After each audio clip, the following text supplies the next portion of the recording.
दाहिका शक्ति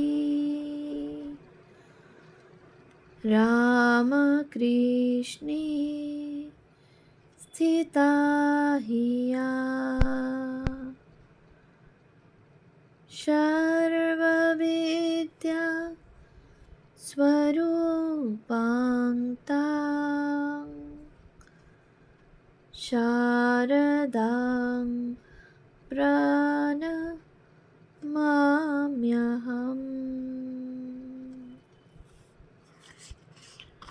পূজনীয়া প্রব্রাজিকা নির্ভয় প্রাণা মাতাজির সম্পাদনায় রচিত ভারতী প্রাণা স্মৃতিকথা গ্রন্থ থেকে পাঠ।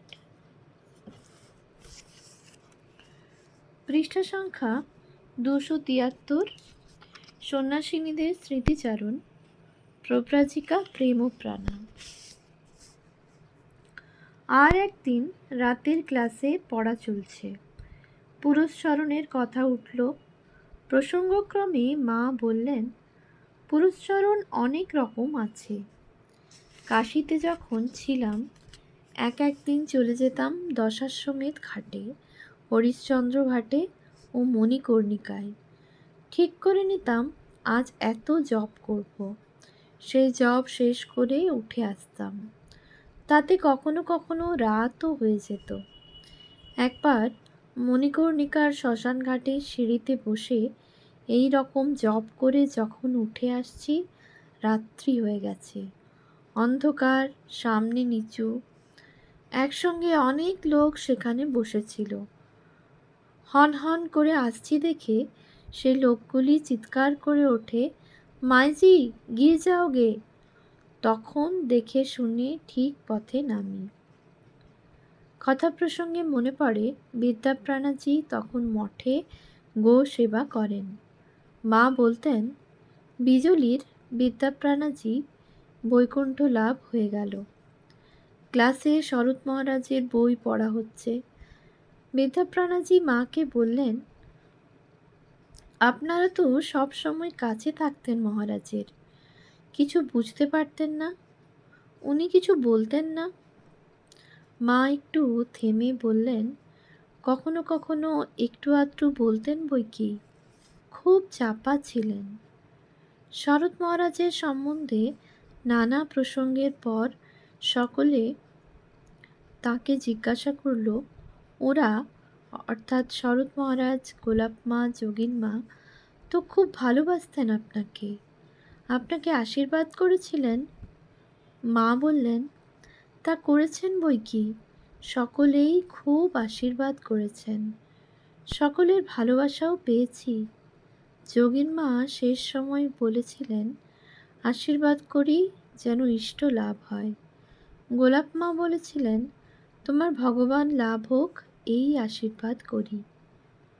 আমরা আবার প্রশ্ন করি, শ্রী শ্রী মা শেষ সময় কিছু বলেননি? হ্যাঁ বলেছিলেন। বলেন, যাবে আর কোথায়, আমার কাছেই তো যাবে। একটু কাজ টাজ রয়েছে, করতে হবে তো, তারপর যাবে। আর মহারাজ বলেছিলেন, কুকুর শেয়ালের মতো না মরে একটা দাগ রেখে যাবে। আমি আর কি দাগ রাখব? 25শে মে 1969। মার কাছে কথাবার্তা চলছে রাত্রে। আমি জিজ্ঞাসা করি, মা, শ্রী শ্রী মা যখন ছিলেন তার জন্মদিন পালন করা হতো? মা, হ্যাঁ, ভক্তেরা করত, উদ্বোধনে হতো। তবে শেষবারের আগের বার খুব ঘটা হয়েছিল। শরৎ মহারাজ মাকে বলেন, ভক্তরা আপনার জন্মদিনে একটু আনন্দ করতে চায়, আপনি যদি অনুমতি দেন তাহলে এবার করি। মা বললেন, বেশ তো, করো। তা সেবারই খুব ঘটা হয়। উদ্বোধনের ছাদে ত্রিপল খাটানো হয়েছিল। আমরা আগের দিন তরকারি কেটে রাখলাম। আমি অবশ্য মার কাছে থাকতাম বলে বেশি কাজে যেতে পারিনি। ছাদে খাওয়ানো হয়, রান্নার নিচে। বড় বড় সব হাঁড়ি করে খিচুড়ি ছাদে নিয়ে যাওয়া হয়েছিল। মেয়েরাই পরিবেশন করে। ওপরের ছাদে মেয়েরা খায় আর নিচে ছেলেরা। মা একখানা বড় চাদরে আপাদমস্তক ঢেকে খাটের উপর পা ঝুলিয়ে বসেন ও ভক্তেরা সব একে একে প্রণাম করে যায়। পরের বছর মা জয়রামবাটিতে যান, ওখানেও জন্মদিন হয়। মনে পড়ে 1969 খ্রিস্টাব্দের জুন মাসে ভুবনেশ্বর থেকে কয়েকজন ভক্ত মহিলা এসেছিলেন। মেলুর মঠে তারা ছিলেন। ফিরে যাবার আগে সারদা মঠে মাকে দর্শন করতে বিকাল 5টায় আসেন। ওদের সঙ্গে মার অনেক কথা হয়। রামময় মহারাজই ওদের বলেছেন, শ্রী শ্রী মার শরীর যাবার পর সকলকে কাপড় দেওয়া হয়। সরলাদিকে একটি সিল্কের কাপড় দেওয়া হয়, কিন্তু তিনি সেটি ফেরত দেন। মা সব শুনে বললেন, হ্যাঁ, আমাকে কাপড় দেওয়া হয়েছিল, কিন্তু আমি নিইনি। মার অর্থাৎ শ্রী শ্রী মার দেওয়া আমার অনেক কাপড় ছিল। তাছাড়া মা শ্রী শ্রী মা চলে গেলেন, আর কাপড় নিয়ে কি করব? তখন আমার কাপড় দেওয়া টেওয়া ভালো লাগেনি। আমি কাপড় নিইনি বলে অনেকে বলেছিল এর সব বাড়াবাড়ি। ভক্তেরা জিজ্ঞাসা করে, কত বয়সে আপনি মার কাছে আসেন? কোথায় দীক্ষা হয়?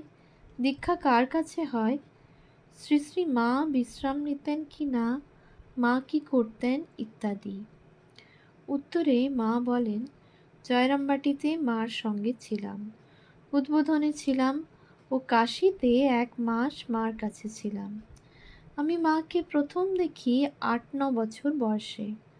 আমি মার কাছে থাকি 17 বছর বয়স থেকে। দীক্ষা মার কাছে, উদ্বোধনে মার ঘরেই হয়। মা রাত 3টের সময় উঠে পড়তেন, মুখ হাত ধুয়ে কাপড় ছেড়ে জপ করতে বসতেন। ঠাকুর তুলে আবার জপ করতেন 6টা পর্যন্ত। ভক্তেরা আবার প্রশ্ন করল, আপনিও উঠে পড়তেন? মা, হ্যাঁ, আমিও উঠে পড়তাম। আমি মেঝেতেই শুতাম। মা যখন উঠে গুলের টিনটি টেনে নিতেন, তখন আমার ঘুম ভেঙে যেত। বাইরে হ্যারিকেন থাকতো, আমি উঠে হ্যারিকেন তুলে ধরতাম। মা ঠাকুর প্রণাম করে তারপর কাপড় ছাড়তেন। আবার প্রশ্ন, আপনি মাকে কিছু জিজ্ঞেস করতেন না? মা, না, আমার মনে কোনো প্রশ্ন উঠত না। মার কাছে মেয়ে যেমন থাকে, আমিও সেইভাবে খুব আনন্দে থাকতাম। কোনো দুঃখ বা প্রশ্নও ছিল না। 1969 খ্রিস্টাব্দের 25শে জুন স্নান যাত্রা ছিল। ওই দিন স্বামী বিরজানন্দ মহারাজের জন্মদিন। সারা দিন উৎসবাদির পর আরতি হয়ে গেলে তার জীবনী ও পরমার্থ প্রসঙ্গ পাঠ হলো। ঘরে ফিরে বীণাদি প্রব্রাজিকা কল্যাণপ্রাণা মাকে জিজ্ঞাসা করলেন, আপনি বিরজানন্দ মহারাজকে দেখেছেন? মা বললেন, হ্যাঁ, 3-4 বার দেখেছি, কাশী ও বেলুড় মঠে। যখন উনি শ্যামলাতালে যেতেন, তখন যাওয়ার পথে কাশী হয়ে যেতেন, তাই কাশীতে দেখা হয়েছে। কি দাড়ি ছিল, মুখ ভর্তি একেবারে কালো দাড়ি। কি হয়েছিল জানো? গঙ্গাধর মহারাজ স্বামী অখণ্ডানন্দ ওকে বলেছিলেন দাড়ি রাখতে, তাই উনি দাড়ি রাখেন। গঙ্গাধর মহারাজের খুব ইচ্ছা ছিল মঠে একজন ঋষির মতন দাড়িওয়ালা সাধু থাকেন, তাই এই ব্যবস্থা। আগে দাড়ি ছিল না। 11ই অক্টোবর 1969 মহালয়ার দিন রাত্রে মা একজন সন্ন্যাসিনীর মালা ট্রেনে হারিয়ে যাওয়ার কথায় নিজের জীবনের একটি ঘটনার কথা বলেন। আমারও মালা হারিয়ে গিয়েছিল, তবে আমি নিজে হারাইনি। মা বললেন, আমাকে মা শ্রী শ্রী মা মালা দিয়েছিলেন। আমরা কামাখ্যা যাচ্ছি, স্টেশনে গিয়ে মনে পড়ল যে মালা আনিনি। চপলাকে বলতে ও বলল, সে কি, তোমার তো এমন ভুল হয় না। গগন মহারাজ আমাদের সঙ্গে যাচ্ছেন শুনে বললেন, আচ্ছা, আমি ফিরে গিয়ে পাঠিয়ে দেব। আমি কামাখ্যা থেকে কুমিল্লা চলে যাব, ওরা ফিরে আসবে। মালাটি স্কুলে ঠাকুর ঘরে টাঙানো ছিল। আমি কুমিল্লায় চলে গেলাম, ওরা ফিরে এলো কলকাতায়। গগন মহারাজ পার্সেল করে পাঠিয়েছেন, কিন্তু তা আমি পেলাম না। অনেক দিন হয়ে যেতে আমি শরৎ মহারাজকে জানাই যে মালা পাঠিয়েছেন গগন মহারাজ, কিন্তু তা আমি এখনো পাইনি। মহারাজ খোঁজ করে জানলেন রেজিস্ট্রি করে পাঠানো হয়নি। গগন মহারাজকে খুব বকলেন আর আমাকেও লিখলেন, গগন এমনি পার্সেল করে পাঠিয়েছে, রেজিস্ট্রি করেনি, না পাওয়াও যেতে পারে। তুমি ফিরে এলে যদি মালা চাও তো আমি তোমাকে মালা দেব। ফিরে আসতেই মহারাজ বললেন, কি খুব মন খারাপ হয়ে গেছে না? আমি, মার দেওয়া জিনিস তাই। মহারাজ, আমার কাছে মার গলার মালা আছে, ইচ্ছা করলে নিতে পারো, আর না হলে নতুন মালা দিতে পারি। মার গলার মালাই দিয়েছিলেন। সিস্টার নিবেদিতার কথা বলতে বলতে তিনি একেবারে অভিভূত হয়ে যেতেন। একদিন তিনি একটি ভারী মজার গল্প বলেন। ঢাকার এক মহিলা সিস্টারের কাছে আসতেন। সিস্টার থেকে ঢাকা মা বলে ডাকতেন। তিনি খুব ভালো সেলাই করতেন। সিস্টার তাকে একটা চাদরের মাঝে পদ্ম এঁকে এমব্রয়ডারি করতে বলেন।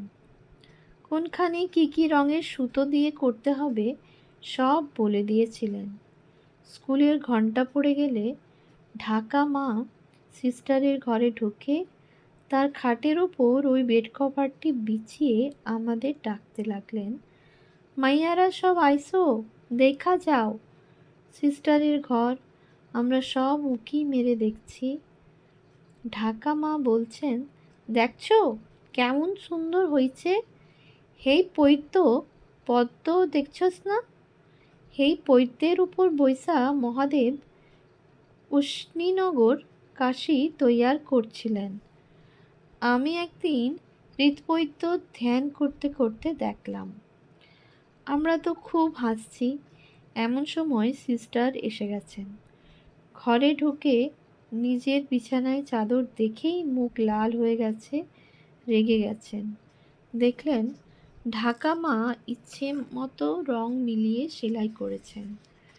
তিনি ঢাকা মাকে বললেন, ঢাকা মা, সব নষ্ট, অর্থাৎ সব খুলতে হবে। আমরা হাসতে হাসতে বললাম, পৈত্য বেরিয়ে গেছে এবার। পরে সিস্টার সব সেলাই খুলিয়ে ঢাকা মাকে দিয়ে আবার করিয়েছিলেন। 1967 সালের 5ই মে যে সন্ন্যাসিনী তাঁর চিঠিপত্র লিখতেন, তিনি না থাকায় আমি মার চিঠি লিখে দিই। সেদিন এক মহিলার পত্রের উত্তরে তিনি যা বলেন তা সযত্নে খাতায় লিখে রাখি। যখন তুমি ভগবানের স্বরূপ চিন্তা করো তখন শ্রী শ্রী ঠাকুরের কথাই মনে আসে। সে তো ভালো কথা। তিনি ভালোবাসা ছাড়া আর কিছুই চাইতেন না এবং অনেককেই সেই ভালোবাসার দ্বারা টানছেন। তাকে ডাকতে ডাকতে তার প্রতি ভালোবাসা হলে তবেই শরণাগতির ভাব আসে। মনে যেসব অঙ্কট বঙ্কট ওঠে তাকে ডাকতে ডাকতে তা সব চলে যায়।